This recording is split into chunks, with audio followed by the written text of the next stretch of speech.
site archéologique de Tina se trouve au sud-ouest de la ville de Sfax. On y accède par la GPI Sfax-Gabès au niveau de la borne kilométrique 10.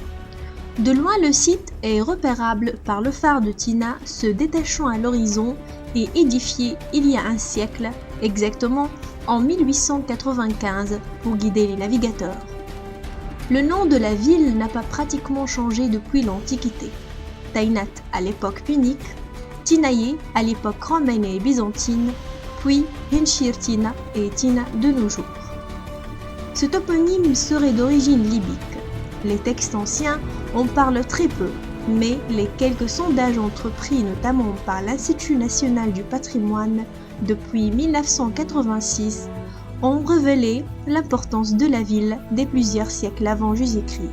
Ville libre à l'époque d'Auguste, Tinaïe fut promis au rang de colonie par Adrien en 128.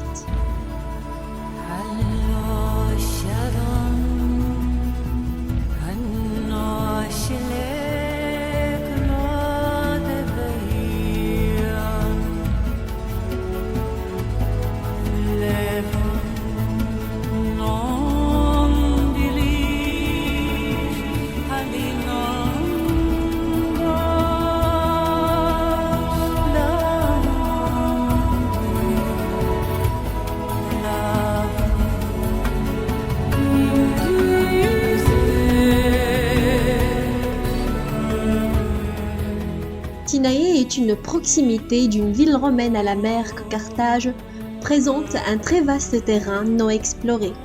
Elle résume plusieurs étapes de l'histoire avant et après Jésus-Christ. L'emplacement du port qui devait exister dans l'Antiquité n'a pas encore été retrouvé. Cependant, la découverte assez récente de plusieurs fragments de poutres en bois de pin ouvragés, dégagés de la vase dans la zone du rivage aujourd'hui ensablé, qui longe le secteur sud des remparts construits.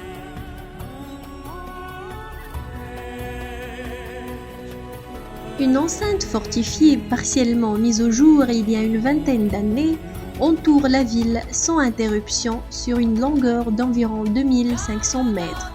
Elle est flanquée à intervalles réguliers de tours semi-cylindriques. Deux portes monumentales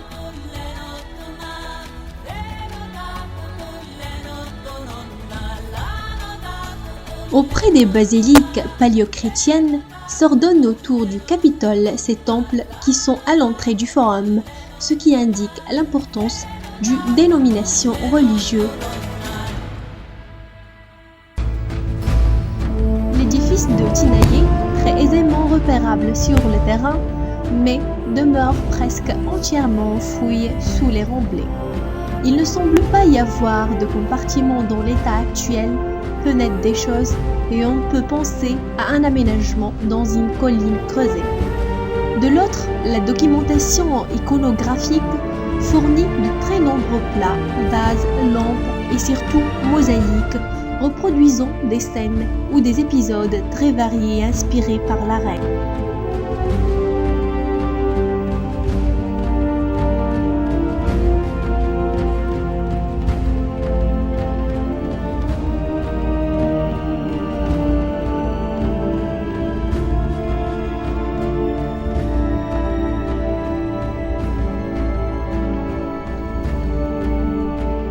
Les Thermes des Mois sont un établissement thermal devant son nom à la découverte d'une mosaïque fragmentaire représentant les mois de l'année.